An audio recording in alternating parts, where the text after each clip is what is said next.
días con todos. Es un verdadero gusto saludarlos y darles la más cordial bienvenida a este webinar, más allá de los resultados 2025 y cómo el sistema financiero popular y solidario se prepara para este 2026. Saludamos a todos los directivos y colaboradores de nuestras cooperativas y mutualistas socias y por supuesto a todo el público que nos acompaña el día de hoy, que está lógicamente interesado en la evolución de nuestro sector. Este encuentro nace de nuestro compromiso por anticiparnos a los retos del 2026. Básicamente, entender las perspectivas económicas que nos esperan en este 2026 es una herramienta valiosa para poder seguir siendo un motor para miles de familias ecuatorianas.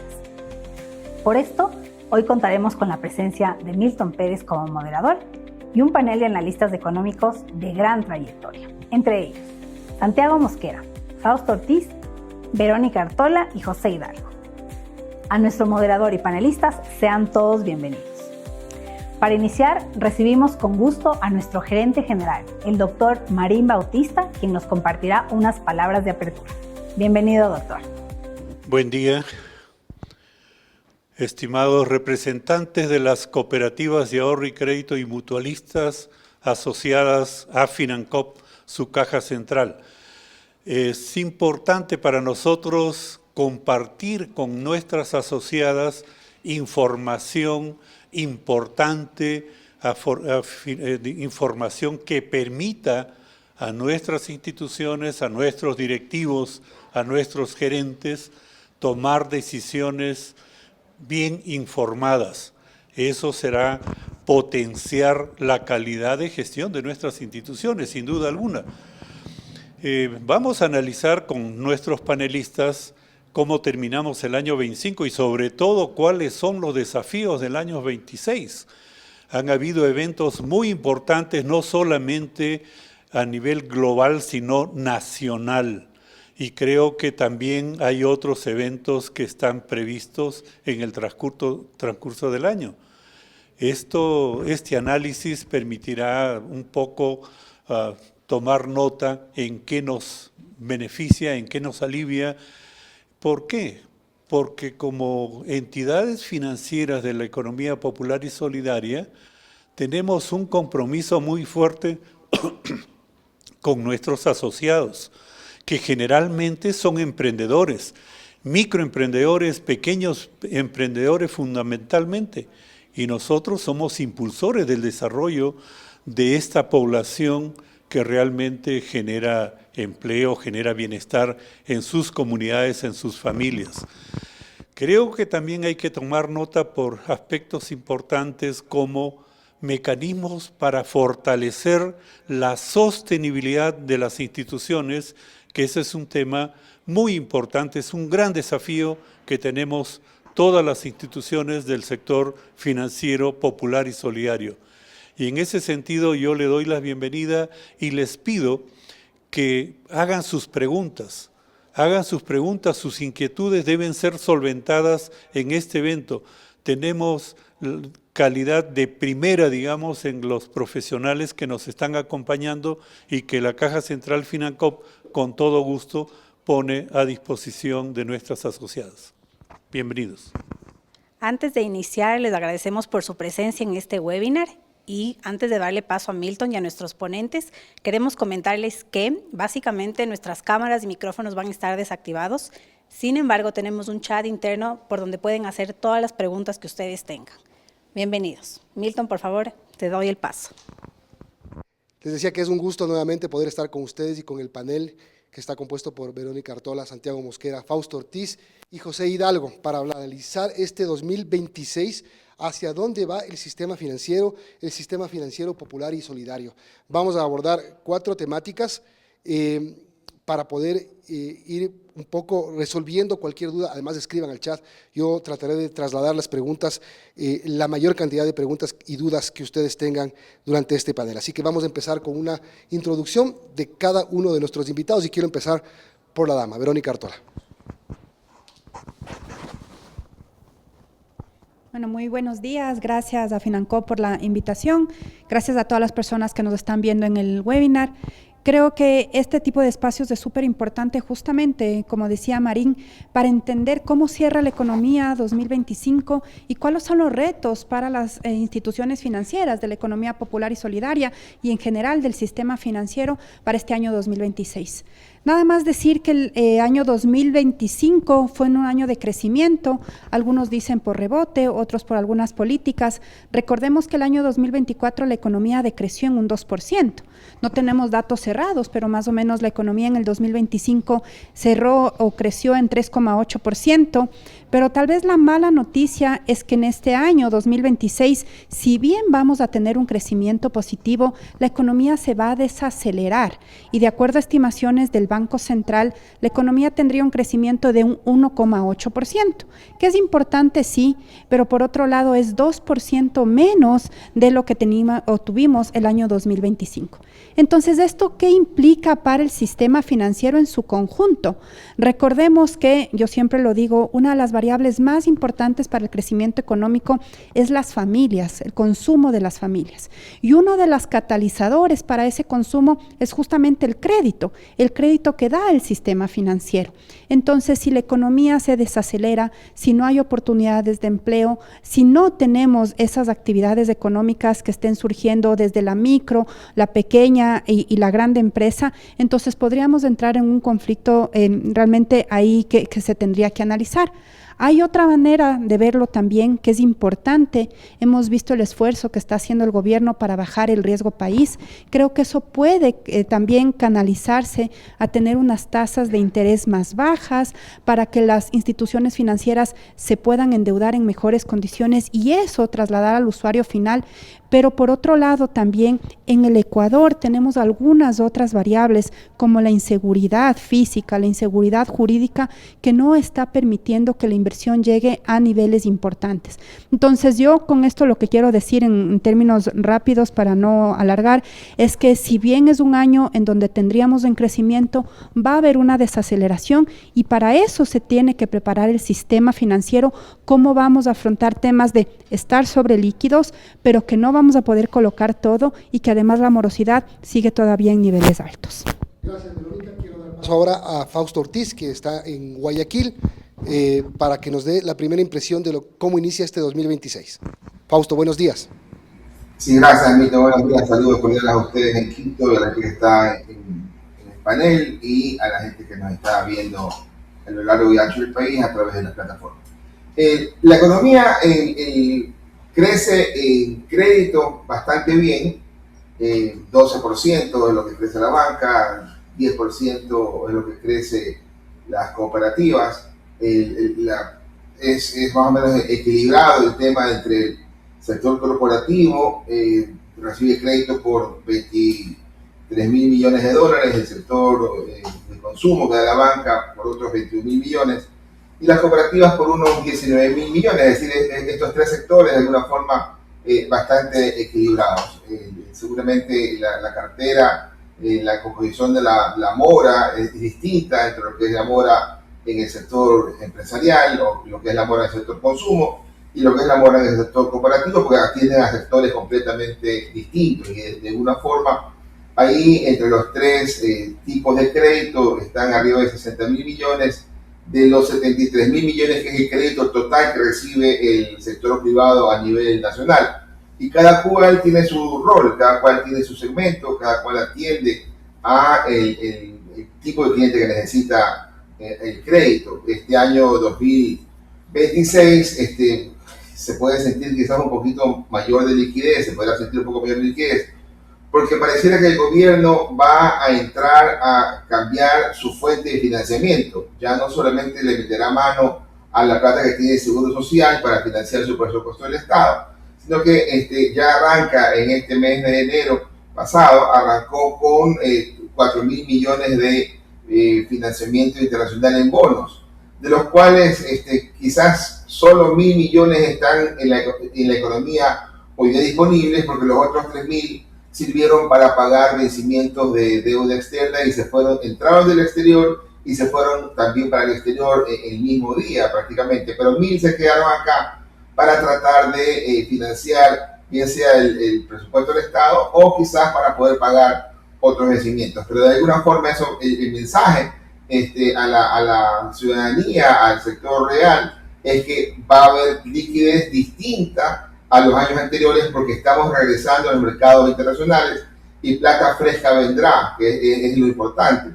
Y los bancos y las cooperativas tendrán que acomodarse a este nuevo entorno distinto al año anterior, tanto para los depositantes como para los que piden el crédito. Ya no tendremos tasas del 10% o del 12% para poder invertir nuestros recursos. Tendremos tasas quizás más aterrizadas, un poco más bajas, como quizás las que encuentran hoy día disponibles en las cooperativas, y quizás aún ligeramente más baja de cara a lo que viene para adelante, ¿no? De alguna forma ese es el escenario con el cual estaremos trabajando. Algo más de liquidez, ese escenario podría inclusive mejorar el 1.8% de crecimiento económico que señalaba Verónica, que es la estimación oficial del Banco Central. El Banco Mundial y el Fondo Monetario hablan de 2%. Pero el cambiar la fuente de financiamiento, en traer plata fresca, en dejar que plata que normalmente era el seguro social que se le daba al gobierno para que se vaya del país esa plata, podría también cambiar el esquema de dinamismo de la economía y darle un poquito más de ritmo, y no sería raro pensar en arriba del 2%, entre 2 y 2,5% para el 2026. El economista Fausto Ortiz. Ahora quiero el primer análisis del economista Santiago Mosquera. Santiago, por favor. Gracias. Muy buenos días con todos. Primero que nada, gracias a Financo por la invitación. Un gusto compartir con ustedes en este panel. En términos generales, la economía del Ecuador hoy se puede caracterizar como una economía de moderado crecimiento, relativamente bajo después de un año de efectivamente una recuperación en el 2025. Este año las tasas de crecimiento, como ya se ha mencionado, cercanas al 2%, ligeramente por encima, creo yo, y con una característica muy clara de un nivel de liquidez bastante elevado para la economía ecuatoriana, donde estamos nuevamente esperamos cerrar el 2025 con el récord histórico del superávit de cuenta corriente en el Ecuador, que también fue acompañado con resultados favorables en la cuenta financiera y de capitales, tal que en el año 2026 la economía disfruta de una condición de altos niveles de liquidez. Esto contrasta con algo que ocurrió, ustedes recordarán, hace 2 años, en la primera mitad del año 2024, a pesar de que en esa época el Ecuador también mantenía superávits de cuenta corriente importantes. En ese año, en esa primera mitad del año, hubo grandes niveles de iliquidez y hubo una competencia por depósitos en el sistema financiero con una subida importante de tasas de interés. Eso es algo que en el año 2026 no se espera que ocurra, básicamente porque el superávit sigue siendo muy grande y las primeras señales respecto al financiamiento externo que llega al Ecuador efectivamente se ha materializado, ya con la primera colocación de bonos que, como dijo Fausto, efectivamente deja al Ecuador un saldo favorable de apenas 1.000 millones, pero se hizo sí una operación de manejo de pasivos que reduce las necesidades de pagos de amortización de bonos 2030 en este año. Entonces, en un escenario de altos niveles de liquidez, ¿qué es lo que se espera va a ocurrir en el sistema financiero, el sistema bancario, el sistema cooperativo? Esos niveles de liquidez han presionado efectivamente a la baja las tasas de interés, tanto de captación como de colocación, y eso también sugiere que se han achicado los márgenes financieros. Si bien no estamos en los niveles históricos más bajos, efectivamente el margen financiero se ha achicado, y lo que toca a las instituciones financieras en el Ecuador es lidiar con un ambiente de tasas de interés más baja, con tasas de crecimiento no tan elevadas y niveles de inflación bajos. ¿Cuál es el desafío?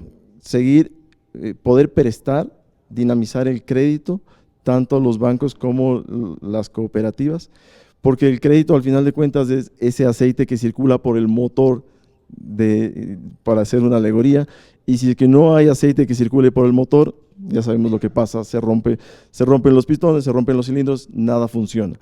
Necesitamos que el crédito siga fluyendo, pero se tiene que otorgar crédito con responsabilidad.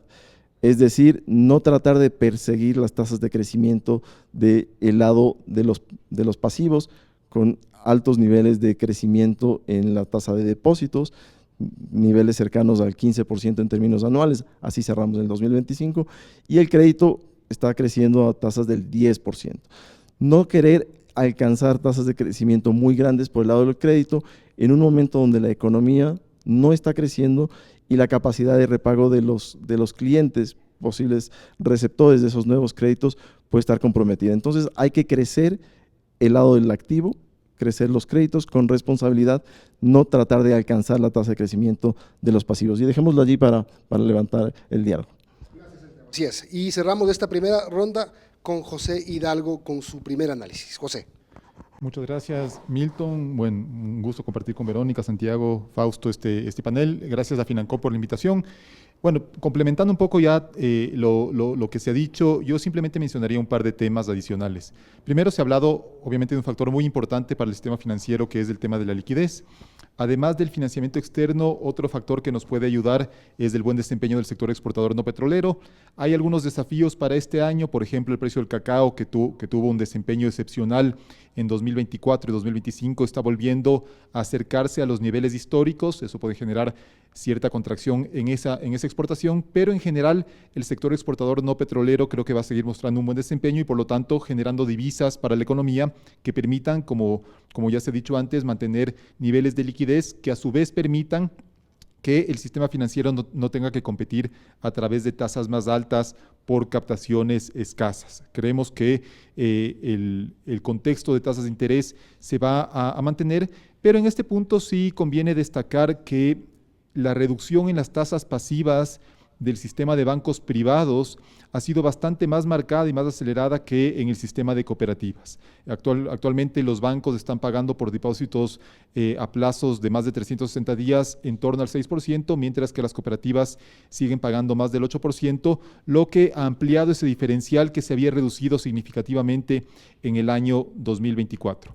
Un tema adicional que mencionó ya Santiago es obviamente el tema de la morosidad. Yo aquí simplemente complementaría con el tema de la cobertura. Es muy importante que el sistema financiero a nivel de bancos y de cooperativas no solo busquen controlar los niveles de morosidad de su cartera, sino que tengan cobertura suficiente en provisiones para poder hacer frente a un eventual impago de esa cartera en riesgo.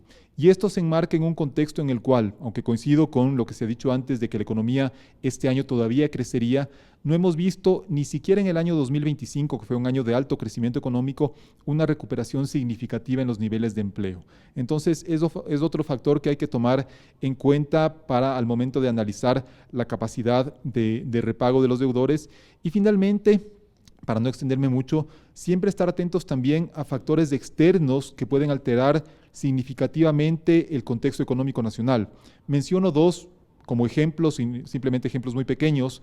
La política migratoria en Estados Unidos, que en alguna medida podría alterar el flujo de remesas hacia el Ecuador y por lo tanto también los ingresos que reciben obviamente los receptores de esas remesas en el país, o la guerra comercial con Colombia, que también puede alterar significativamente la capacidad de trabajo y de repago de personas que ya sea que exportan o empresas al mercado colombiano o que traen productos desde ese mercado. Entonces, sigue siendo el Ecuador un país que, si bien creemos todos que va a continuar creciendo en este año, sigue mostrando estos elementos de incertidumbre que pueden alterar el funcionamiento del sistema financiero.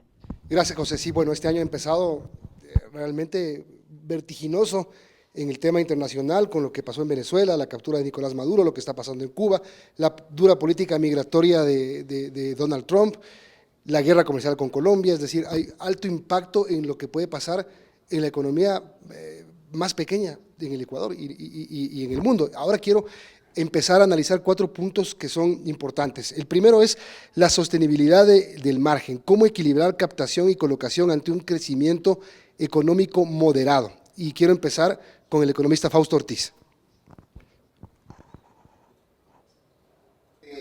Las instituciones tienen que darse cuenta hacia dónde va la tendencia, ¿no?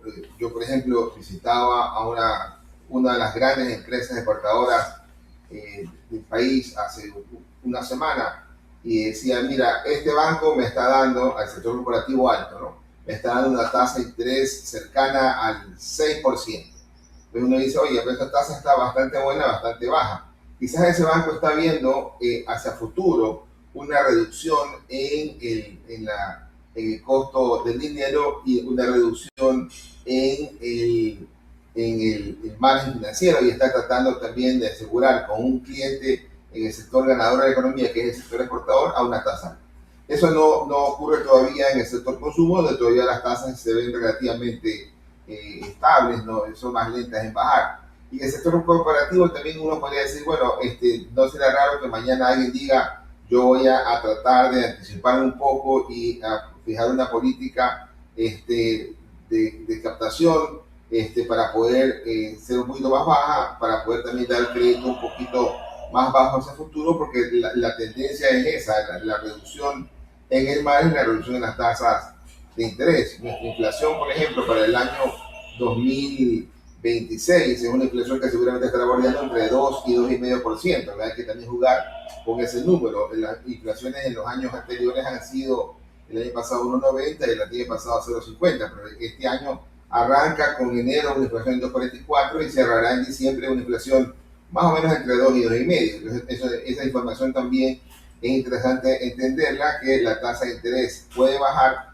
pero la inflación te la va a tratar también de controlar ligeramente. Entonces, en el margen, la expectativa es que se pueda achicar un poquito el crecimiento del crédito, podría ayudar a la banca y al sector corporativo a equilibrar los ingresos, pero vamos a ver cambios, y el sector financiero, bancario y cooperativo van a sentir este escenario de menor crecimiento económico, más liquidez y un poquito de más inversión de la que habíamos visto en el pasado. Son variables nuevas que tendrán que irlas ajustando en un escenario de potencial reducción de tasas de interés. Economista Verónica Artola, y repito el tema planteado: sostenibilidad del margen, cómo equilibrar la captación y la colocación ante un crecimiento económico moderado. Un poco con las ideas que ya decíamos en la sección anterior, yo creo que el sistema en general, el sistema financiero nacional, peleó mucho por el tema de tasas, tanto activas y sobre todo las pasivas, para tratar de captar estos recursos y decir, de esa manera yo puedo tener un mayor margen. Pero ya lo decía bien José, en este momento ya no se puede seguir con esa política de guerra de tasas pasivas, sobre todo porque la economía tiene una sobreliquidez. Ahorita el sistema financiero está sobrelíquido. Entonces yo creo que hay 3 factores importantes para poder tratar de mejorar o equilibrar este margen entre colocaciones y captaciones, que es todo el tema de la eficiencia operativa que tienen que tener las instituciones, revisar también los temas de riesgo de sus propios socios y de sus clientes, y también ver la estructura de costos. Entonces yo creo que esos 3 elementos son súper importantes, van a permitir que en esta economía de este año 2026, que yo insisto que va a desacelerarse, que no va a ser tan fácil ver cómo podemos ir generando esas colocaciones, entonces es súper importante. Hay un dato que también creo que es importante o relevante traer sobre la mesa. En estos últimos años, ¿qué ha pasado? Ha habido un mayor monto de colocaciones, ha crecido aproximadamente un 125%, ya lo decíamos que el año pasado ha mejorado eso, pero si vemos el número de transacciones solamente ha crecido un 45%. Entonces, ¿qué quiero decir con este dato? Que hemos tal vez buscando esta colocación dar en los mismos clientes, pero no hemos diversificado estas opciones o esta población a la que podemos llegar. Entonces aquí también hablar de una mayor inclusión financiera, ver qué otros productos, qué otros servicios el sistema financiero puede dar, y más, ahí sí me concentraría en la economía popular y solidaria, porque llegan a la base de la pirámide, es súper importante. Hay aproximadamente todavía 4 millones de personas que no están incluidas en el sistema financiero, y si queremos equilibrar todo esto, ¿por qué no regresar a ver, pensar este tipo de población a la que estamos todavía dejando de servir? Entonces yo diría que por ahí buscar también otro tipo de población a la que podemos dar estos créditos, pero también buscar la estructura de costos más eficiente y analizar el riesgo en el que estamos cada una de las instituciones financieras, queriendo cuál es el apetito que queremos, pero que eso no signifique otra vez solamente basarnos en tasas de interés, que creo que ese ya no es el camino para estos próximos años. Gracias, economista. Y a todas las personas que nos están siguiendo, si tienen preguntas, escríbanlas y a mí me van a pasar por WhatsApp para yo poder transmitir a los panelistas. Santiago, ¿repito el tema o estamos claros? Está claro. Perfecto, Gracias, vamos. Milton. A ver, pensemos un poquito en recetas o más bien recomendaciones. Estamos viviendo un momento de altísima liquidez, es decir, por el lado de los pasivos están creciendo a una tasa elevada, y lo que deberíamos pensar para las instituciones del sector cooperativo y también para bancos es no tratar de crecer el activo a la misma tasa a la que crecen los pasivos de las instituciones. Es preferible crecer a una tasa más baja, pero crecer bien, sin generar riesgos hacia adelante que podrían terminar en mayores niveles de mora. Es preferible crecer más lento, pero crecer de manera apropiada. Por otro lado, y coincido con lo que mencionó Verónica hace un instante, creo que ha habido un crecimiento demasiado elevado, sobreendeudando a muchos clientes en el sistema financiero. Y al respecto, yo creo que la recomendación hacia adelante debería ser menos volumen de crédito y mayor rotación de crédito. Es decir, que las nuevas operaciones crediticias se las otorgue a aquellos clientes que han mostrado capacidad de repago, que muestren además diferentes fuentes de financiamiento que podrían ayudar a un futuro repago, y de esa manera evitar la acumulación o la concentración de créditos en gente que ya está en el sistema financiero, pero que gracias a ese acceso al crédito posiblemente esté ya sobreendeudado. Otra medida en esta dirección es el medirlo todo. Yo creo que las instituciones tienen que tener un sondeo o un seguimiento permanente para identificar cambios en condiciones también de las captaciones, para no poner en riesgo la liquidez existente en este momento, en colocar en un crédito a un plazo potencialmente muy largo, cuando las condiciones del financiamiento de las instituciones pueden estar cambiando. Entonces hay que tener mucha atención a los plazos en los cuales se están haciendo las renovaciones de los depósitos, a precancelaciones, y poder reaccionar. Lo que no se mide no se puede mejorar. Entonces una de las recomendaciones, hay que medirlo todo. Y tal vez qué no hacer, porque hemos dicho qué es lo que sí se debería hacer, tal vez qué no hacer, y esto es un mensaje para los consejos de administración, tal vez no presionar tanto a los oficiales de crédito para la colocación de créditos efectivamente, cuando las condiciones no son las óptimas desde el punto de vista de los clientes, de los sectores económicos o de las zonas geográficas donde estos clientes habitan. Ya hablaremos seguramente de temas de seguridad y del impacto que tiene la poca seguridad sobre el negocio de microcrédito, que creo que es un tema extremadamente importante. Gracias, Santiago. Santiago Mosquera. Bueno, estamos hablando sobre cómo equilibrar la captación y colocación frente a este crecimiento económico moderado que tiene el país, José. Sí, gracias, Milton. Otra vez para completar un poco lo que ya se ha dicho. A ver, yo quisiera introducir un par de temas adicionales. El primero, mencioné en mi primera intervención que las cooperativas han vuelto a incrementar el diferencial en las tasas que pagan frente a los bancos, y esto obviamente puede resultar atractivo para algunos depositantes, pero también genera el riesgo, primero, de obviamente un costo de captación mayor al que están enfrentando los bancos, si bien las cooperativas también prestan a segmentos que tienen tasas más altas como consumo y microcrédito.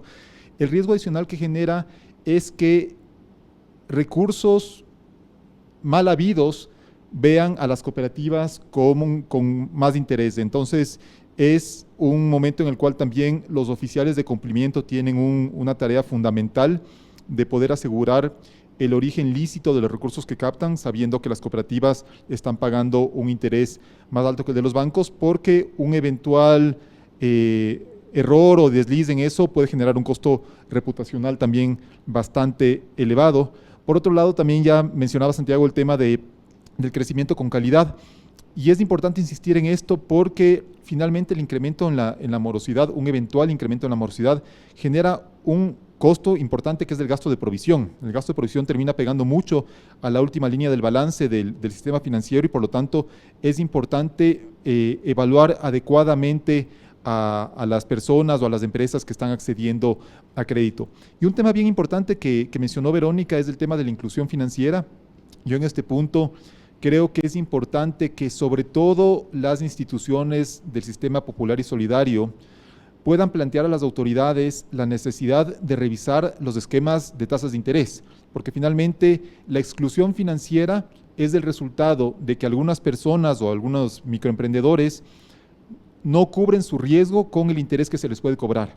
Entonces, yo no estoy hablando de una liberalización total de las tasas, pero sí de poder discutir los techos, sobre todo en el segmento de microcrédito, en el segmento de consumo, a fin de que esa inclusión sea, se lo pueda justificar con argumentos técnicos desde el punto de vista de la cooperativa, en el sentido de que el riesgo mayor que yo estoy asumiendo por prestar a una persona que nunca ha estado en el sistema financiero pueda ser compensado, al menos en parte, con un interés que vaya acorde con eso. José, gracias. Empiezan a llegar las preguntas y les agradezco por la participación y la atención. Quiero, tú mismo, vamos a responder rapidito algunas preguntas antes de pasar con el segundo tema. ¿Cómo afrontarán las cooperativas el reto de capitalizarse, buscar nuevo patrimonio, que es donde se ve la gran debilidad del sector? Bueno, en primer lugar, las cooperativas tienen que generar utilidades para poder capitalizarse, ¿no es cierto? Porque a diferencia de los bancos que tienen accionistas, las cooperativas tienen socios cuyo aporte viene atado al otorgamiento de un crédito, ¿no es cierto? Y en este contexto sí es importante que el sistema genere ganancias. Lamentablemente no es el caso de todas las instituciones y por lo tanto es importante buscar, ya se ha mencionado, lo dijo Verónica, si no me equivoco, el tema de la eficiencia, de la revisión de costos, pero sobre todo, insisto, el mayor costo, uno de los mayores costos que enfrentan las instituciones financieras en general es el impago de los clientes. Y eso genera obviamente en el balance de las cooperativas, una vez que se castiga un crédito que no fue pagado, un mayor costo de provisión. Entonces sí creo que para poder generar ganancias que permitan capitalizar a las instituciones, es importante revisar ese punto y obviamente revisar también cuánto se está pagando por depósitos a fin de no tener una tasa tal vez que pudiera ser menor y por lo tanto reducir el costo de fondeo. Lanzo a ti, Santiago. Un problema que afecta al riesgo de crédito es el sobreendeudamiento. ¿Cómo enfrentar este problema si existen entidades como cajas de ahorro que no reportan las deudas al ente de control a pesar de haber una norma? Me parece que es importante el seguimiento que se hace a los clientes. En el mundo de microcrédito, el éxito de una transacción está en el seguimiento que dé el oficial de crédito a los clientes y entender cuál es efectivamente su negocio. Hay que tener una buena frecuencia en las visitas y que esas sean visitas de calidad para entender si es que está tomando créditos solamente con una institución, con varias, y que sean ellos los que están en capacidad efectivamente de identificar cuando un cliente está sobreendeudándose y poniendo en riesgo la capacidad de repago con una y con las demás instituciones del sistema. Gracias. Vamos al segundo tema y quiero empezar con la economista Verónica Artola. Gestión de liquidez, señales clave para mantener la disponibilidad de crédito sin comprometer la solvencia. Yo creo que ese es un elemento súper importante y más en esta coyuntura que ya decíamos, ¿no? El sistema financiero está líquido, pero eso no tendría que después ser canalizado a través de dar, no sé, créditos o generar alguna complicación que después nos vaya a generar problemas de solvencia. Entonces yo insisto que ¿qué tenemos que hacer? Me sigo ratificando en el tema de las tasas de interés. Creo que ya con una liquidez tan alta lo que se podría analizar es justamente ver cómo se pueden ir regulando un poco a la baja ese tema de tasas de interés, aunque entiendo perfectamente, es un mercado súper competitivo y conversábamos en algún momento incluso con algunos gerentes de instituciones financieras, es súper infiel. ¿A qué me refiero? De que por un poquito de tasa tú te cambias de institución financiera. Entonces eso también puede estar poniendo en este riesgo que después llevarnos a otros indicadores. Yo ahí diría también que el tema del lavado de activos, que algo mencionaba José, no es solamente un riesgo ni problema de las cooperativas. Yo ahí sí tendría que decir que es un tema de todo el sistema financiero. El tema del lavado de activos no es solamente que se hace en el de la economía popular y solidaria, y no solamente por un tema de tasas, sino que hay otros elementos también y que van más allá incluso del sistema financiero. Creo que hay otros elementos que también se tienen que ir analizando, regulando. En lo que sí coincido es que tiene que trabajarse cada vez más en un tema de cumplimiento, de cómo incluso las instituciones interactúan entre sí. ¿A qué me refiero? De que puede ser que los oficiales de cumplimiento hacen las denuncias correspondientes, pero las que realmente llegan a ser judicializadas o analizadas son no más allá del 2%. Sé que me salió un poco de la pregunta de solvencia, pero creo que ese tema de la inseguridad, del lavado, es uno de los temas que más está preocupando muchas veces al sistema financiero, y eso sí, es por la liquidez en todo sentido, de la buena y de la mala que hay en la economía nacional ecuatoriana en este momento, y ahí es donde las instituciones tienen que cuidar muchísimo sus indicadores. Coincido en lo que decía Santiago, hay que hacer un seguimiento permanente, tener la microdata, ver cómo realmente se está comportando la institución financiera para no caer en estos riesgos. Y ahí yo creo que el ente de control, la superintendencia, tanto de bancos como de economía popular y solidaria, tienen que entrar a regular, revisar. A momentos, ahí sí siento que se saca mucha regulación, pero no necesariamente la que necesita el sector para que digamos, problemas de solvencia puedan realmente ser regulados. Entonces creo que son todos estos elementos que sobre todo los gerentes, los presidentes de los consejos de administración,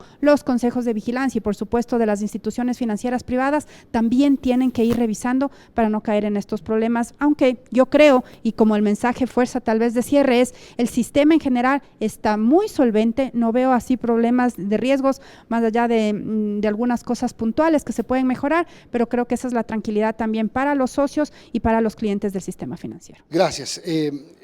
Voy con el economista Ortiz y le repito el tema. ¿Cuáles son las señales importantes que se deben dar para mantener la disponibilidad de crédito sin comprometer la solvencia?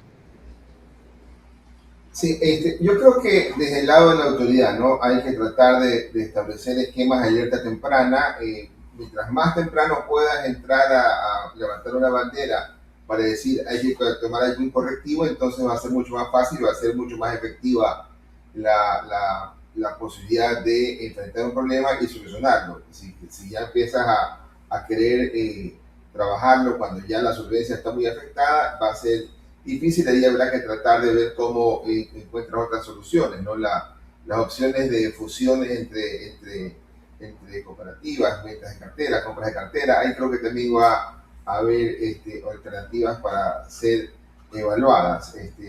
La liquidez es buena, es un buen momento para decir cómo mejoro la colocación de la cartera, cómo bajo un poquito la tasa de captación para ampliar un poquito el margen, cómo ubico bien los plazos para poder colocar ese financiamiento y tratar de mejorar mi solvencia patrimonial, bien sea porque tengo más utilidades, bien sea porque he logrado incorporar algunos otros cooperados para que pueda mejorar mi nivel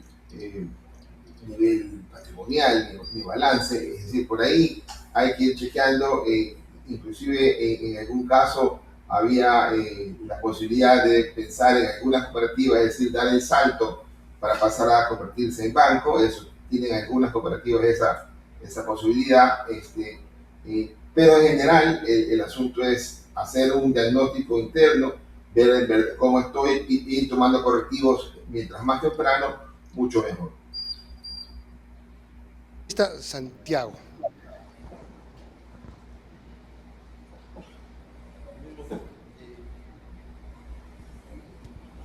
Listo, ahí estamos.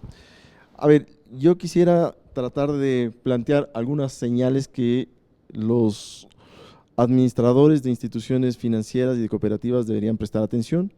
Por un lado, por el lado de la liquidez, deberíamos poder medir y muy de cerca cuáles son los niveles de estabilidad de los depósitos, si tenemos retiros, si tenemos cierres de certificados de depósito. Tenemos que analizar también cómo está la concentración en cuanto al número de depositantes de los cuales dependemos. Eso es algo que no se lo nota tanto en el sector cooperativo, pero obviamente hay que vigilarlo. Y cuando se produzca algún cambio en la estructura de los pasivos, estar en capacidad de reaccionar relativamente rápido. Después, si nos vamos por el otro lado del balance, por el lado de los activos, mencioné algo hace un instante, la frecuencia con la cual los oficiales de crédito están encima de sus clientes, que sean visitas de calidad, que efectivamente les permita ver cómo está esa cartera de crédito. Por otro lado, que no haya excesiva carga en los oficiales de crédito con un número creciente de clientes, porque eso le va a evitar el tener el tacto de qué es lo que está pasando en cada una de esas transacciones crediticias.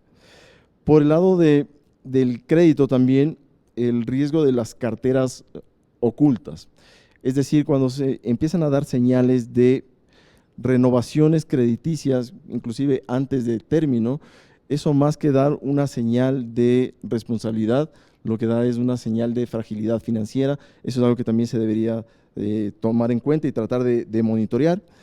Y que si empezamos a sobreendeudar, y creo que las instituciones tienen que monitorear esto, cuál es el saldo de crédito por cada uno de los clientes, porque una subida de esos saldos promedios de crédito por cliente no necesariamente es señal de que son leales a nosotros y que están moviendo todas sus operaciones crediticias con una institución, sino puede ser una señal nuevamente de fragilidad financiera. Y después, un tema que ahora es latente y es la última señal a la que me refiero, son las señales territoriales. Cuando existe concentración de operaciones por el lado del crédito en un área geográfica y esa área geográfica empieza a tener problemas de delincuencia, de vacunas, de extorsión, obviamente las instituciones tienen que estar muy rápidas a reaccionar para migrar sus operaciones hacia otras áreas y evitar caer en operaciones crediticias que van a seguramente sufrir riesgos de mora. Santiago y José, entonces la misma pregunta, las señales clave para mantener esta disponibilidad de crédito sin comprometer la solvencia de las instituciones. Sí, gracias Milton. A ver, respecto a la solvencia hay obviamente un indicador regulatorio, ¿no es cierto?, que compara los activos ponderados por riesgo con el patrimonio técnico. Entonces uno puede mejorar la solvencia mejorando el riesgo de esos activos o incrementando el patrimonio, que en el caso de las cooperativas que no tienen aportes directos de accionistas, se da principalmente a través de ganancias, lo que puede ser tomar un plazo más largo. Por lo tanto, creo que la principal vía para mejorar los indicadores de solvencia tiene que ir por la calidad de los activos, ¿sí?, a fin de poder mejorar ese indicador. Y hay un tema adicional que quería tal vez introducir también en esta pregunta, y tiene que ver justamente con la calidad de los activos, pero con la transparencia de la información.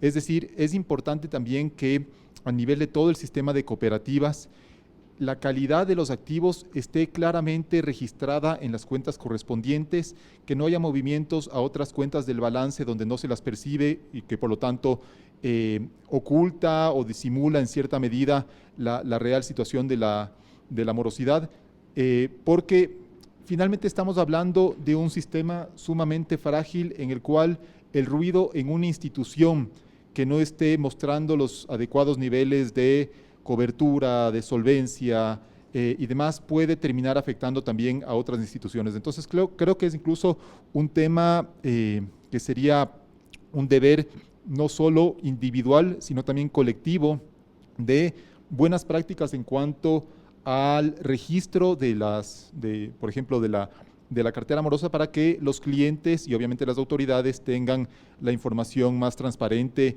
y confiable posible. Gracias, José. Vamos, antes de pasar al tercer tema, con más preguntas del público. Híjole, esta pregunta sí está para una exgerente del Banco Central. Escuche bien, a ver. Aunque el sistema muestra alta liquidez, el verdadero riesgo podría estar en su estructura. ¿Estamos evaluando adecuadamente las brechas de maduración si pasivos de corto plazo financian cartera de mayor duración? En un entorno de competencia por tasas pasivas, la migración de depósitos podría tensionar el fondeo más rápido de lo esperado. existen suficientes pruebas de estrés y métricas técnicas para anticipar un shock de liquidez, incluso en escenarios de aparente holgura. Creo que le preguntó otro gerente del Banco Central a usted. Así parece, pero no, muchas gracias por la pregunta a las personas que nos están siguiendo. Ahora, yo creo que ese es sumamente clave, el tema del calce, que llamamos todo eso en la palabra solamente calce, que lo decimos técnicamente, es que mis actividades pasivas o mis operaciones pasivas puedan justamente de alguna manera estar en las mismas temporalidades que las activas.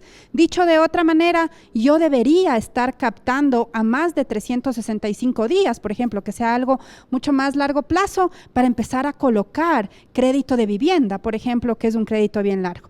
Pero como dice la pregunta, lamentablemente en el Ecuador no pasa eso. Si nosotros vemos la estructura de las captaciones, si la memoria no me es infiel, más o menos el 80% de las captaciones son a menos de 365 días.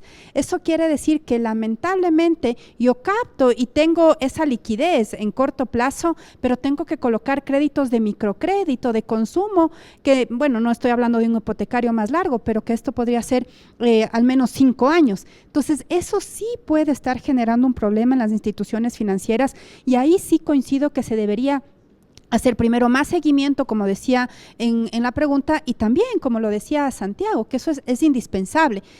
¿Hay los suficientes análisis de stress testing? No lo sé, ahí sí ya no sabría decir si en este momento, ahí sí puedo tal vez retrotraerme a cuando estábamos en el Banco Central, sí teníamos ese sistema de alertas tempranas, teníamos unos alertas de estrés que trabajábamos en conjunto entre la Superintendencia de Bancos, la Superintendencia de Economía Popular y Solidaria, porque ahí sí creo que quien es el llamado a hacer este análisis es justamente la Junta Financiera, el Banco Central, que ven el bosque en su conjunto. Entonces yo sí creo que ahí se necesita incluso información de la mano, y con esto voy cerrando. Hablábamos de la morosidad, pero ¿qué pasa?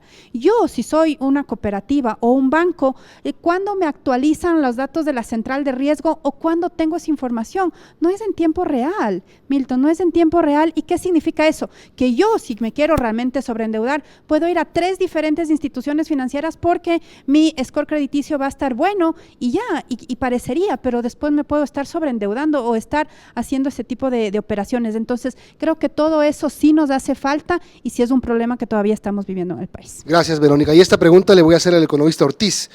¿Cuáles son las estrategias y proyecciones que ha definido el sistema financiero nacional, en particular el sector cooperativo de ahorro y crédito, para fortalecer y consolidar las captaciones durante el ejercicio 2026, considerando el contexto de la liquidez es favorable en el Ecuador?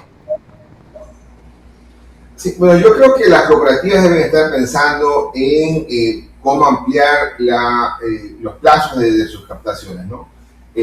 Ellos también ahí buscan el financiamiento de microcrédito, que usualmente ese microcrédito uno lo puede dar en plazos cortos, pero también hay un crédito un poco más largo de consumo. Y entonces no es un financiamiento industrial necesariamente que va a demandar plazos mucho más largos. Entonces, las cooperativas que quizás se mueven en un escenario un poco más corto, se mueve dentro de plazos quizás mejor calzados que lo que tenga la banca. La banca tiene, y por eso quizás es muy poquito el nivel de crédito hipotecario, de los 50.000 millones de dólares de crédito que da la banca, apenas 3.000 millones es hipotecario, o sea, es muy pequeñito.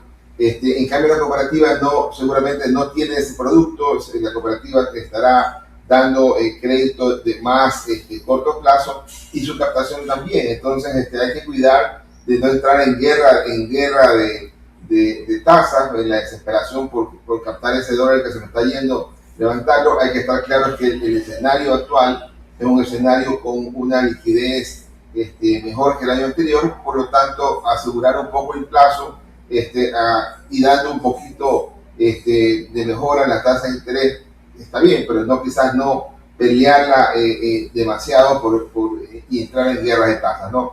Yo creo que el calce de las cooperativas es de los menores problemas. Yo creo que el mayor problema está en la calidad de la cartera. Si el empleo, como se había dicho antes, no ha mejorado hoy día frente a lo que estaba en el 2013, el empleo hoy día ha superado apenas lo que estaba en el 2019, no es un escenario en donde la gente diga yo estoy con empleo hoy día y seguramente voy a estar con empleo mañana. O sea, esa situación en la economía, en la medida que esto vayamos mejorándola, quizás también le ayude a las cooperativas a asegurar que su repago está presente también cuando esa persona que hoy día pide el crédito pueda tener asegurado su negocio en el futuro. Gracias, economista. Vamos con el tercer tema y quiero empezar con el economista Santiago Mosquera. La protección de cartera, estrategias para blindar el microcrédito y la vivienda frente a los riesgos que tiene el entorno. Primero que nada, debemos entender cuál es el negocio del microcrédito y como ustedes saben, el microcrédito, el cliente de microcrédito depende mucho de su capacidad de vender, de mantener su local abierto, de poder operar en horas especialmente en la noche, que es donde más venden. Y el momento que tenemos un cambio de seguridad en esa zona y estos clientes de microcrédito son víctimas de extorsión, simplemente empiezan a caer en mora, tienen que escoger si quieren cancelar el crédito y estar al día en sus obligaciones financieras o pagar una vacuna que les permite vivir, y ya sabemos qué es lo que van a hacer. Lo mismo ocurre por el lado de los oficiales de crédito que visitan a los clientes de microcrédito, que se enfrentan a extorsión, amenazas, y ya no pueden visitar a sus clientes y simplemente el negocio o cómo está concebido tiene que cambiar para seguir adelante. Entonces, alternativas al respecto. Yo creo que se tiene que pensar en nuevas formas de realizar estas visitas a los clientes. No todas tienen que ser físicas, a lo mejor tiene que reducirse también la frecuencia. Se pueden hacer ciertas visitas inclusive por WhatsApp o buscar otras señales que le permitan a un oficial de crédito ver qué es lo que está pasando con su cliente. Tal vez empezar a analizar patrones de ingresos en las billeteras móviles, posiblemente hablar más con los proveedores.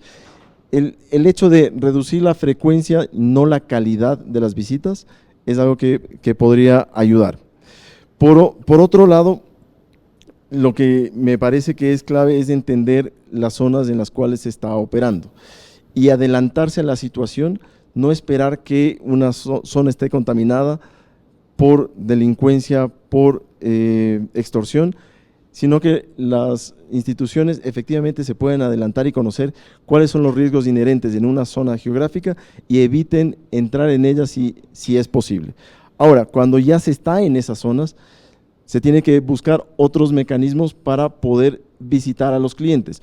Se me ocurre, se puede hacer visitas, digámoslo, grupales en zonas que sean más bien neutras, que no sea visitar a un cliente en su negocio, sino que se busquen las ligas barriales, posiblemente las iglesias, y se reúnan a varios clientes allí para poder tener una visita de seguimiento. Y el mensaje debería ser, primero para los oficiales de crédito, decirles que no están solos, que las instituciones efectivamente están detrás suyo y que les están respaldando, y a los clientes lo mismo, a los clientes de microcrédito que sepan que no están solos. He hablado de microcrédito, el tema de vivienda me parece que es mucho más marginal. Si uno lo pone en perspectiva, el año pasado, en los primeros 11 meses del año, el total de montos de crédito que entregó el sistema financiero, bancario y cooperativo a vivienda fue apenas 48 millones de dólares. Y al mismo tiempo el BIES entregó en crédito hipotecario cerca de 450 millones de dólares. Así que lo dejo al margen porque no me parece que es tan importante para esta discusión. Gracias, Santiago. José, el tema, protección de cartera, estrategias para blindar el microcrédito y la vivienda frente a los riesgos. Gracias, Milton. Sí, yo también, al igual que Santiago, me voy a enfocar un poquito más en el tema de microcrédito. A ver, Santiago ha hablado mucho y coincido totalmente en la necesidad, por ejemplo, de mejorar las visitas, la calidad de las visitas de los oficiales de crédito a los clientes. Si bien en el caso del microcrédito no siempre existe una garantía real detrás del crédito, también es importante evaluar la calidad, hacer una evaluación constante y permanente de la calidad de esas garantías, porque finalmente pueden también deteriorar mucho su nivel de cobertura hacia el valor del crédito. Creo que otro punto importante, porque si bien no es exactamente microcrédito, pero ya hay cooperativas que están ofreciendo, por ejemplo, crédito a través de tarjeta. sí es bastante importante que las cooperativas también puedan evaluar adecuadamente el cupo que se otorga a los clientes, y para esto sí creo que es fundamental contar con información lo más actualizada posible del Buró de Créditos, a fin de no dar un cupo que exceda por mucho la capacidad de pago de los clientes y que por lo tanto puede terminar deteriorando la calidad de esa cartera. Y finalmente, se habló también de la concentración, pero a nivel de depósitos. Yo sí creo que es también muy importante evaluar la concentración a nivel de créditos, por ejemplo, en actividades. En mi primera intervención mencionaba al pasar lo que está pasando con el cacao, que sigue siendo un producto que tiene un precio todavía mayor al que había mostrado hasta los años 2021 o 2020, pero seguramente muchas personas que entraron en el negocio o que expandieron sus plantaciones en el último par de años, tal vez lo hicieron pensando en un precio de $8,000, $9,000, $10,000 por tonelada. Actualmente está más en torno a los $4,000 por tonelada, y por lo tanto, si es que hay alguna institución, estoy inventando el caso, que haya prestado sobre todo a productores de cacao, puede estar viendo también comprometida su capacidad de repago. Entonces sí creo que para poder blindar la cartera también es importante evitar una concentración excesiva, ya sea territorial o geográficamente o a nivel de ciertas actividades. Economista Artola. Gracias. Bueno, creo que son dos segmentos súper importantes porque son altamente directo a lo que la sociedad está necesitando. Tienen una representatividad social muy importante estos dos sectores, pero al mismo tiempo, ¿qué quiero decir? Que son también muy propensos a ser víctimas de shocks tanto internos como externos. Entonces, por ejemplo, si yo tengo un crédito de vivienda y me quedo sin trabajo, sí tengo el riesgo de dejar de pagar el crédito hipotecario. Lo mismo pasa con, en cambio, el microcrédito, que ya lo decían. En cambio, si yo tengo que pagar el crédito o la vacuna, voy a pagar la vacuna. Entonces, estos dos sectores es importante, y más en la coyuntura que estábamos hablando de la economía ecuatoriana, donde, ya lo decía José en su primera intervención, solamente 3 de cada 10 ecuatorianos tenemos un empleo formal, o visto del otro lado, más del 60% de los ecuatorianos estamos en informalidad. Entonces, ¿eso qué significa? Que lamentablemente cuando yo tengo que pagar este tipo de créditos puede ser complicado. Pero yo traería sobre la mesa 4 estrategias clave importantes para blindar justamente estas dos carteras socialmente que tienen impacto. Primero, segmentarles por la capacidad real de pago que tengan las entidades.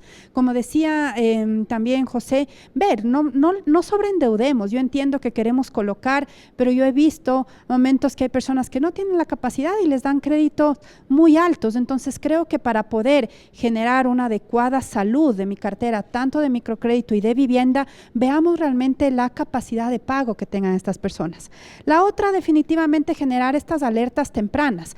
Yo sí creo que se tiene que trabajar ahí sí de la mano. Por ejemplo, entre las instituciones financieras de los distintos, segmentos privado, público, de economía popular y solidaria, para poder generar estos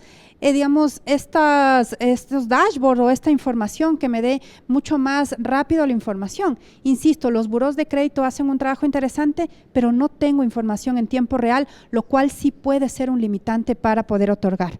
La otra, definitivamente, la diversificación geográfica y sectorial. Yo creo que lamentablemente nos hemos centrado en muchos sectores y tal vez en otros están totalmente desatendidos. Yo por eso hablaba de inclusión financiera al inicio.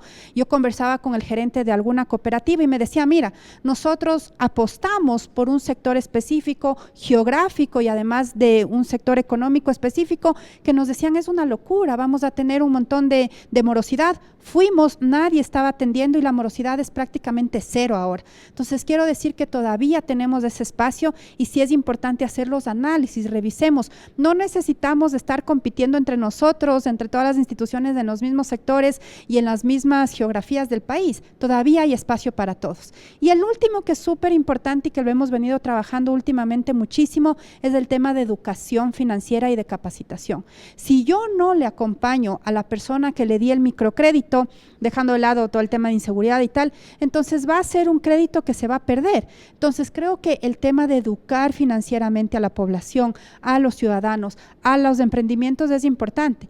cuál es el problema que se ha notado? Que confundimos, por ejemplo, el manejo de mis cuentas personales con el manejo de las cuentas de la empresa. Entonces, ese tipo de acompañamiento, y ahí sí, las cooperativas que están en territorio, que conocen a sus socios, que saben en lo que están fallando, qué tipo de capacitación, qué tipo de educación financiera es necesaria, creo que es indispensable también para que la salud, insisto, también me centraría en la de microcrédito, pueda ser muchísimo mejor y la morosidad incluso pueda ir bajando. Gracias, economista. Y cierro este tercer segmento con el economista Fausto Ortiz. Y lo repito el tema. Las estrategias para blindar el microcrédito y la vivienda frente a los riesgos que presenta el entorno.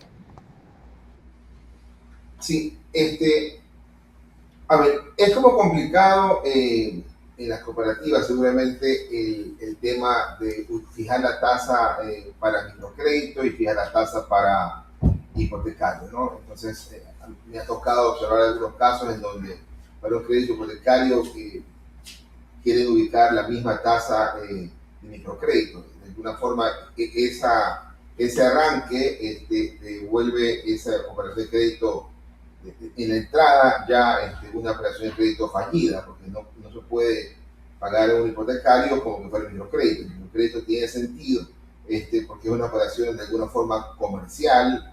Tengo una oportunidad para comprar un producto, venderlo, que tenga un margen interesante, seguramente ese margen va a ser más alto que lo que me cuesta el crédito, aunque sea el microcrédito, y entonces puedo salir adelante. Pero un crédito hipotecario debe tener, aunque sea otorgado por la cooperativa, una fijación de una tasa de interés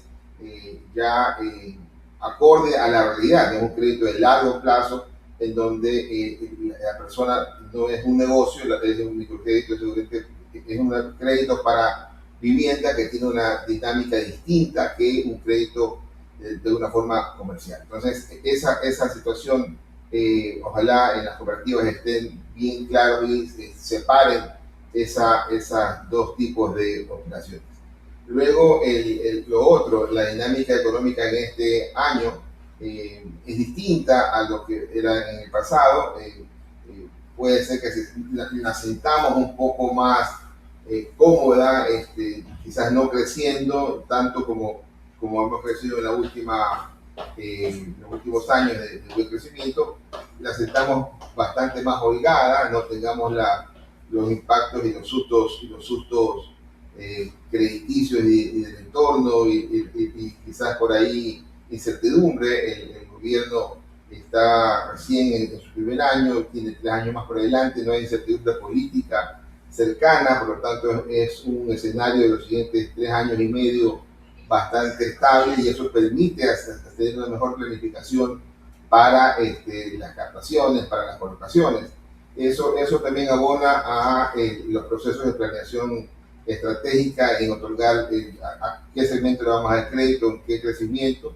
Hay un buen momento para decir el escenario se vislumbra positivo para tomar en algunos casos correctivos, si tengo que mejorar la solvencia, si tengo que mejorar la relación de la cartera que está vencida, otorgar un poquito más de crédito. Es decir, hay un buen momento para tener hacia adelante las proyecciones en algo más de tranquilidad que los tiempos pasados, en donde la incertidumbre política nos tenía en elecciones cada 2 años, y eso termina afectando al riesgo país, que lo levantó en 1900 puntos. Hoy día el riesgo país está más bajo. El riesgo país sirve para pasar el mensaje que la plata de afuera puede entrar, y eso nos va a dar también liquidez. Y entonces el momento es distinto, y yo creo que eso es importante que la gente lo logre visualizar. Vamos a tener para adelante 3, 4 años de relativa calma, menos incertidumbre, y nos puede ayudar a planificar mucho mejor esta cartera de microcrédito y cartera inmobiliaria. Gracias, economista. Tenemos más preguntas antes de pasar al último segmento, son un montón.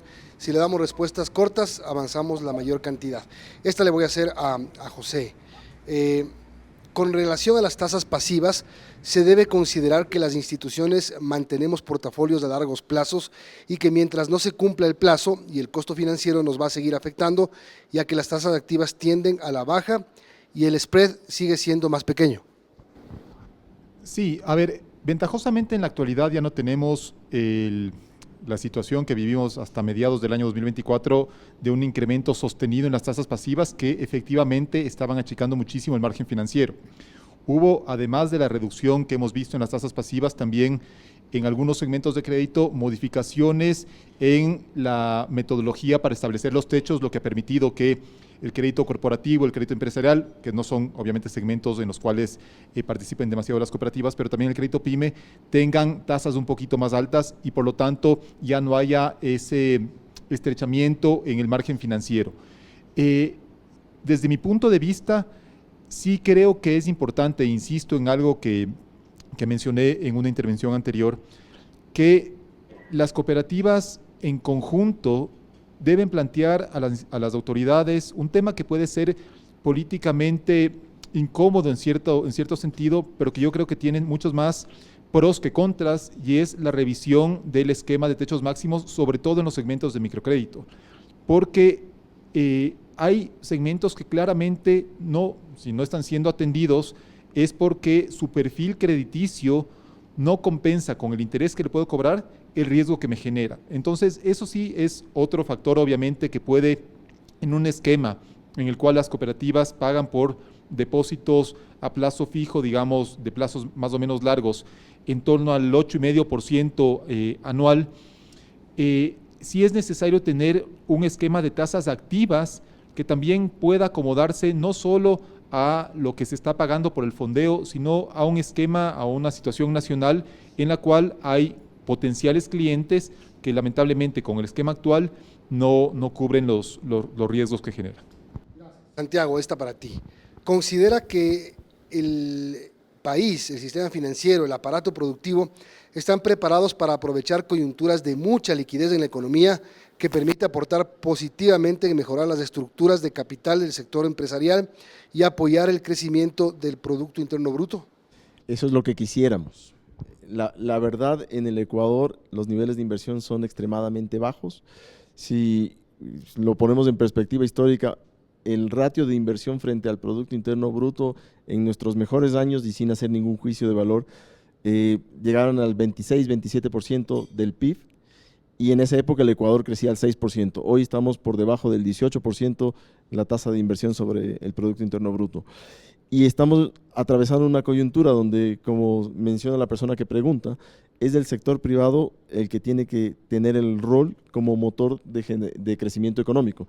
El sector público no lo puede hacer, más bien esperamos que hacia adelante la consolidación fiscal requiera menor gasto del gobierno, así que el crecimiento está en manos del sector privado, pero el sector privado tiene que obtener o tiene que vivir en un ambiente donde se garanticen ciertos temas básicos. El primero es seguridad jurídica, seguridad tributaria, que no haya cambios en las reglas del juego después de haber hecho una inversión que le resultaba rentable inicialmente, pero después con el cambio de condiciones no. Y el tema, yo creo que el más importante es el de seguridad, y eso afecta a todo tamaño de empresa, desde la multinacional operando en Ecuador hasta la tienda de barrio que es un cliente de microcrédito. Todos ellos se ven impactados de una manera u otra por la seguridad, y sin eso difícilmente el Ecuador va a tener una senda de crecimiento más alto. Bien, gracias. Vamos ahora sí al cuarto y último tema de esta mañana, que es la confianza y la solidez. ¿Cómo proyectar la fortaleza del sector solidario ante la incertidumbre de 2026? Empiezo con usted, economista Artola. A ver, yo creo que en este tema no es solamente mostrar resultados importantes del sistema, aquí hablando específicamente del popular y solidario, sino también de resultados que generen transparencia, que sean confiables y sobre todo de una mejora en la gobernanza. Creo que no podemos dejar de mencionar que el año pasado, el 2025, fue duro para el sistema cooperativo en el sentido de que hubo toda esta campaña o esta insistencia o incluso esa normativa que el presidente puso sobre la mesa para poder convertir obligatoriamente a ciertas cooperativas en bancos. Eso finalmente quedó fuera, pero eso no quita de la mesa que sí es importante consolidar al sector de la economía popular y solidaria, sobre todo en el tema de gobernanza gobernanza, de capacitación y de toma de decisiones. Yo creo que la fortaleza que tiene el sistema de las cooperativas es que están en territorio, conocen a sus socios, conocen lo que realmente la gente necesita. Entonces, de alguna manera, poder transmitir estos conceptos es importante, pero también no podemos dejar de decir que hay muchas entidades que han crecido de manera, digamos, acelerada, tomando algunas decisiones que no han sido las adecuadas y que lamentablemente la gobernanza es donde se tiene que trabajar. Entonces, en este momento, pensar en cuál es el reto más importante que hay en este 2026 es volver a transmitir esa confianza, volver a indicar que no solamente los resultados financieros son los positivos, sino que detrás hay una forma diferente de pensar y hacer el tema de financiamiento, que no es solamente intermediación financiera. Yo creo que tenemos que empezar a pensar un poquito fuera de la caja, pensar en qué otros servicios podemos dar, como decía hace un momento, el tema de educación financiera, pensemos en el tema de inclusión financiera, veamos realmente cuáles son esos productos y servicios que nadie está ofreciendo y que tal vez la economía popular y solidaria sí lo puede dar. ¿Cómo hacemos para vincular el sistema financiero con el sistema real? Si nosotros hacemos un análisis y que en algún momento lo hicimos en la Universidad Católica, el sistema de la economía popular y solidaria real está concentrada en la costa y de la financiera en la sierra. ¿Cómo hacemos para vincular esas dos cosas? Creo que eso nos va a permitir ir, digamos, sorteando esta incertidumbre, y no solamente para este año 2026, porque ahí sí yo creo que uno de los problemas que tenemos en el Ecuador es que pensamos en el corto plazo y no pensamos en estas medidas de mediano y largo plazo. ¿Qué podemos hacer para consolidar estos dos? Recordemos que el 30% de la economía está en la economía popular y solidaria, es un pastel bastante fuerte, y sobre todo la mano de obra, digamos, de la base de la pirámide está en esta economía. Yo coincido plenamente que ahora el sector privado es el que tiene que impulsar el desarrollo del país, ya no puede ser el sector público, pero ahí cómo canalizamos este crédito, este sistema financiero, este apoyo financiero al sector real, al crecimiento de la economía, a pensar realmente cómo cambiamos esta realidad de los ecuatorianos que están queriendo salir del país, cómo ayudamos para mejorar este tema de la inseguridad. Creo que el sistema financiero popular y solidario obviamente no puede hacer en todo, pero mejorar la gobernanza, mejorar la inclusión, mejorar los productos y servicios que otorgan, creo que puede ser un reto importante para este 2026 y por qué no pensar para el mediano plazo. Gracias, economista. Voy con usted, economista Fausto Ortiz, la última temática. ¿Cómo proyectar la fortaleza del sector solidario ante la incertidumbre de este año?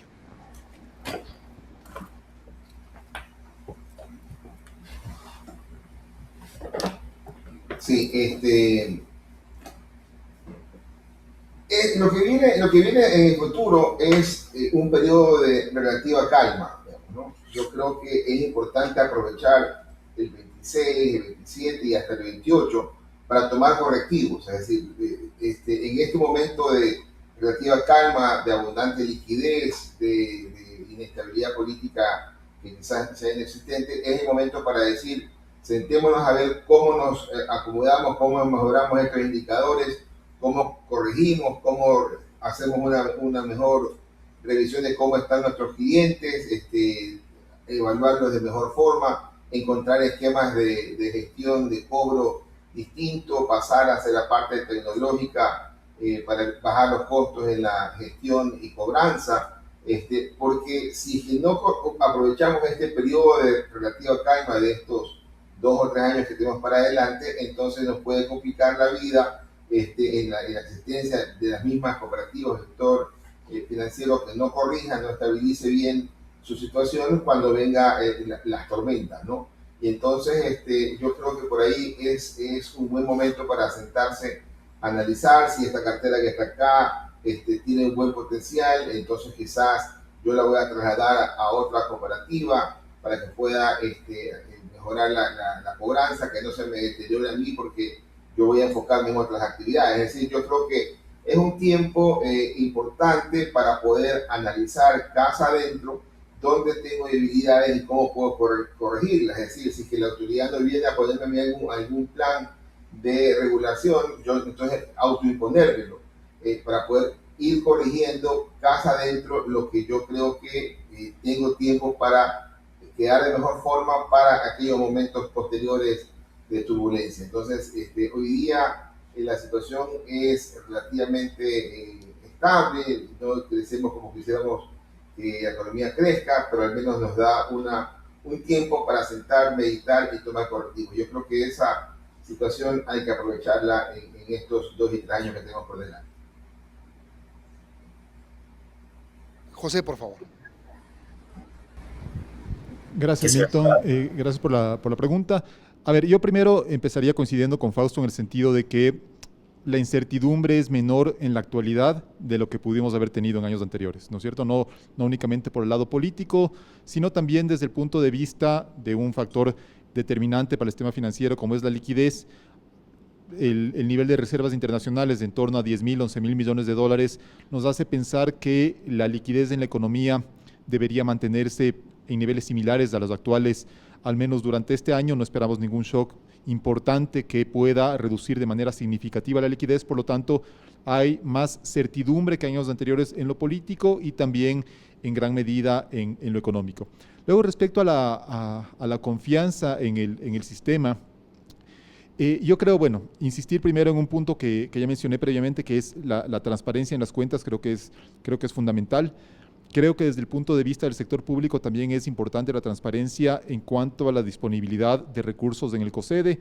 Hay información pública en la página del COSEDE de la composición del patrimonio, pero este patrimonio está compuesto principalmente por inversiones que a su vez no tenemos información de cómo están compuestas. Entonces eso sí puede generar no nerviosismo necesariamente, pero ciertas dudas de en qué está invirtiendo el COSEDE el dinero que debería servir para cubrir eventuales liquidaciones de cooperativas. A mediados del año pasado tuvimos la liquidación de una cooperativa del segmento 1. Me dio pena que no se haya podido aprovechar esa situación en una cooperativa relativamente pequeña para generar un proceso de resolución más ordenado y en el cual la utilización de fondos del COSEDE sea la última instancia. Hubiera sido bueno que otras instituciones del propio sector popular y solidario, con una mejor situación financiera, con un tamaño suficiente de sus activos como para poder hacerse cargo de una parte importante de la cooperativa que estaba liquidando, hubieran tenido una participación más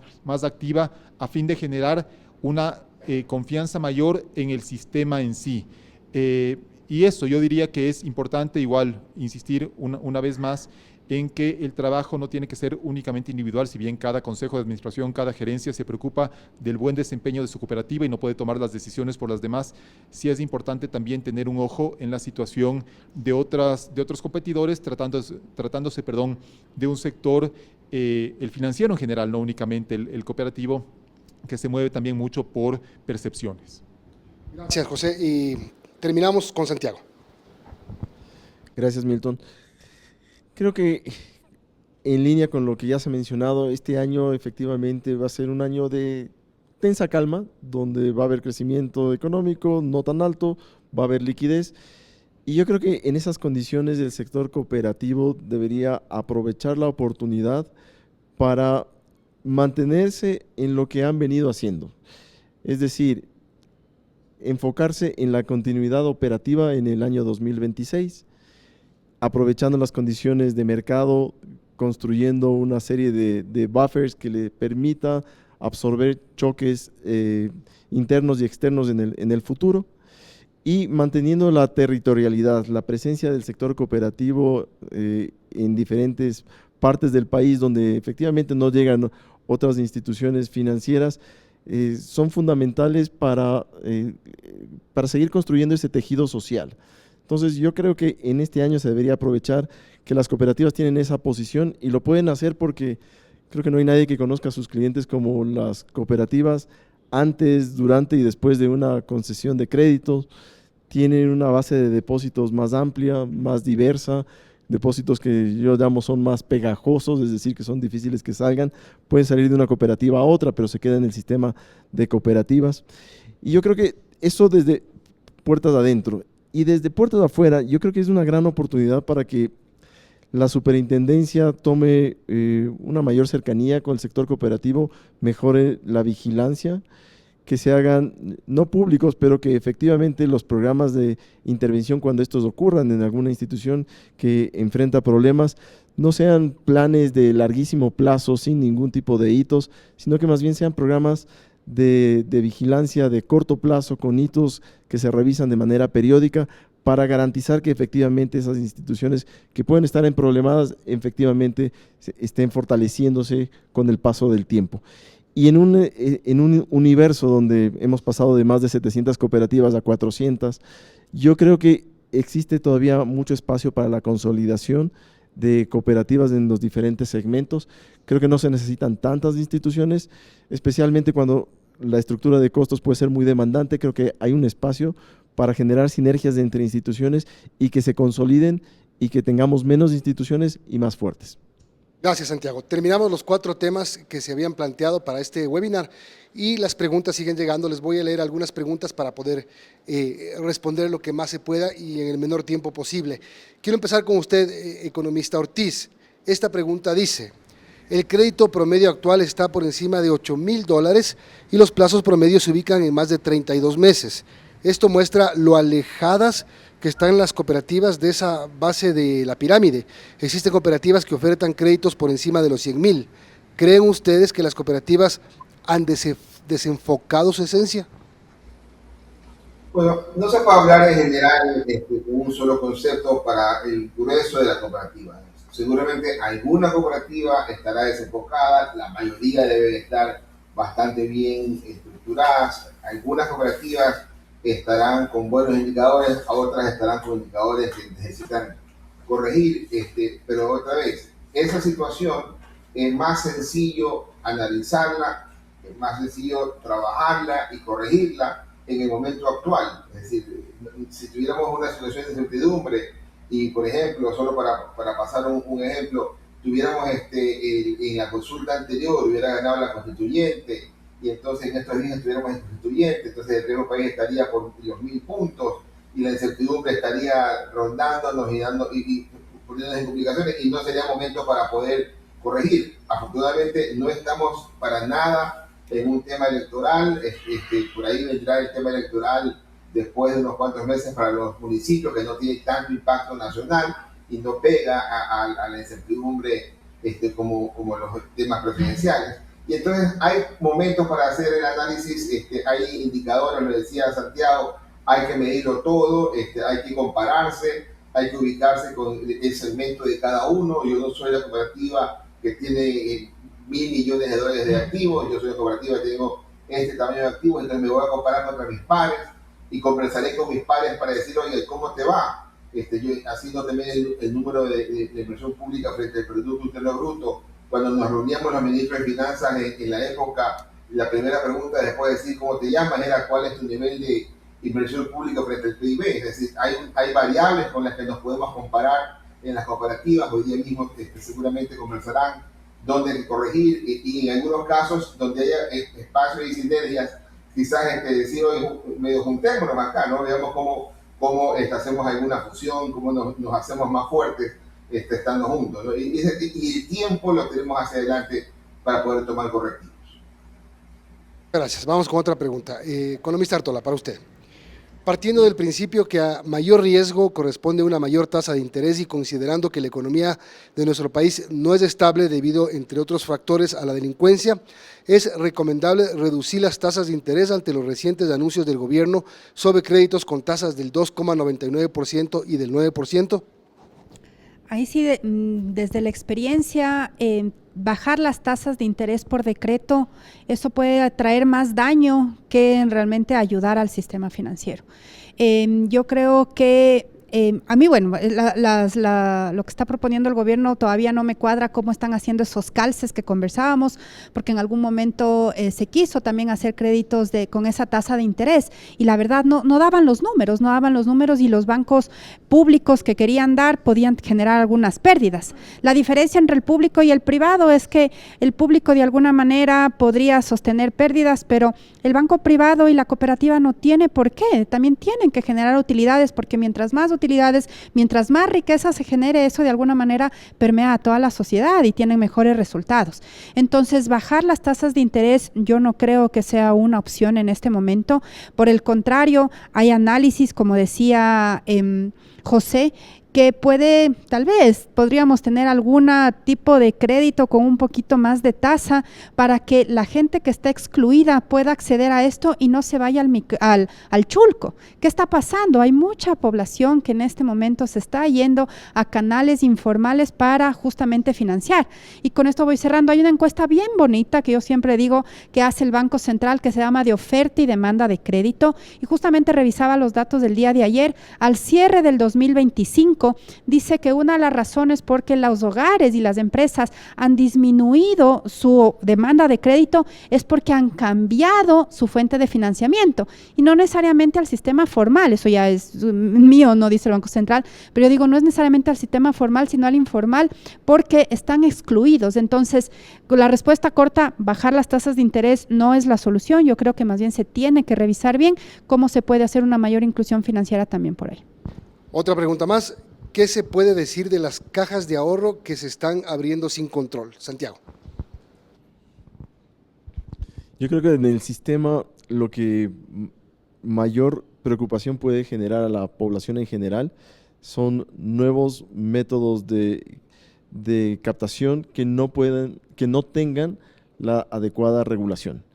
Hoy por hoy tenemos una superintendencia de bancos, una superintendencia de la economía popular y solidaria, tenemos muchas instituciones. Creo que no se necesita más, se necesita menos, mejor reguladas y mucho más fuertes. Última, para José. Coincido con la apreciación, José.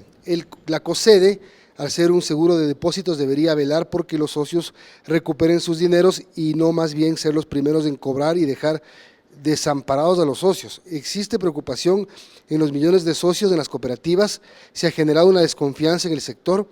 ¿Qué están haciendo las cooperativas para pedir a los entes de control y a la COSEDE para que ajusten sus políticas en casos de liquidación de cooperativas? Eso es justamente un tema que yo creo que en el que se debe trabajar junto con las autoridades, porque es importante tener un esquema ordenado de resolución bancaria, de resolución, en este caso de cooperativas, en caso de que haya instituciones que no son viables, no ya en el mediano plazo, sino en el corto plazo. Entonces sí creo que es importante que un actor fundamental en ese entorno, como es el COSEDE, sea un actor transparente, que invierta los recursos en activos que sean líquidos, obviamente que generen alguna rentabilidad, pero que no comprometan su capacidad de poder cubrir los depósitos, perdón por la redundancia, que están cubiertos, que en el caso de las cooperativas del segmento 1 es hasta $32,000, si no me equivoco. Entonces, yo no creo que se haya generado ningún nerviosismo. Finalmente, el tema de los fondos del COSEDE y demás es un tema súper especializado. No creo que los clientes en general estén revisando esa información, pero a nivel de instituciones sí es importante que, si es que desde el sector público se exigen contribuciones para fondear, otra vez una redundancia, ese fondo de seguro de depósitos, es importante desde el sector financiero, en este caso las cooperativas, también los bancos, bueno, también cierta exigencia al sector público de que esos recursos estén invertidos de la manera más segura posible. Gracias, José, y les quiero agradecer a todos por haber participado esta mañana con sus aportes tan importantes, como siempre, al economista Fausto Ortiz, al economista Verónica Artola, al economista Santiago Mosquera y al economista José Hidalgo. Gracias a todos, gracias por las preguntas, además, y por el interés de participar en esta ocasión. Quiero dar paso a Michelle para un mensaje final. Muchas gracias, Milton. Muchas gracias a todas las personas que han sido parte de este espacio, a nuestros ponentes. Y nada más queríamos dejarles dos indicaciones finales. La primera, que pueden acceder en el enlace que les compartimos a su certificado de asistencia. Y por otro lado, vamos a mandarles también un link y un QR que se va a reflejar en la pantalla, en el que pueden colocar su apreciación sobre este webinar. Es súper importante para nosotros escucharles y saber su opinión. Muchas gracias por participar y por estar junto a nosotros en este espacio. Para cerrar, voy a darle paso a nuestro presidente, Fabián. Bueno, muchísimas gracias a nuestros panelistas, José, Santiago, Verónica, a Fausto en Guayaquil. nuestro moderador. Muchísimas gracias, Milton. Nosotros tenemos un sistema popular y solidario solvente. El reto es dinamizar la economía del país, siendo eficientes en el gasto operativo, administrando de una manera muy buena la liquidez, administrando el riesgo al colocar, con responsabilidad para generar una cartera de calidad. Debemos sentarnos ya seriamente a discutir y tener incidencia en temas de interés para todos, una normativa que genere valor para nuestras instituciones cooperativas y mutualistas, tener herramientas como un buró que tenga datos rápidos en tiempo real. Y también, ¿por qué no?, los techos de las tasas de interés que estén atadas al riesgo. Esto nos generaría más inclusión financiera. Controlar el endeudamiento, casa adentro, pero también depende de las instituciones de control como la SEBS y la Superintendencia de Bancos, controlando las cajas de ahorro, las casas comerciales y el cupo de las tarjetas de crédito que tienen en su gran mayoría en los bancos. El tema del lavado de activos también es un tema muy importante a tener cuidado. En nuestras instituciones tenemos oficiales de cumplimiento eficientes que cuentan con el respaldo y la capacitación. Y nuevamente, en todo el sistema financiero que está afectado con esto, está en un menor porcentaje en las cooperativas, en un menor porcentaje. Y algún punto muy importante que tocó Verónica es mejorar la gobernanza. Tenemos un 2026 con cambios de gobiernos en las cooperativas y debemos capacitarlos, debemos generar una buena toma de decisiones desde los gobiernos cooperativos. Agradecerles a ustedes, socias, cooperativas y mutualistas, por la participación siempre en estos eventos que generan un valor para todos. Tomen las mejores decisiones, detrás de nosotros están nuestros socios y detrás de los socios hay grandes familias. Igualmente con los funcionarios de las instituciones, detrás de ellos hay muchas familias y debemos siempre fortalecer el sistema financiero popular y solidario. Muchísimas gracias.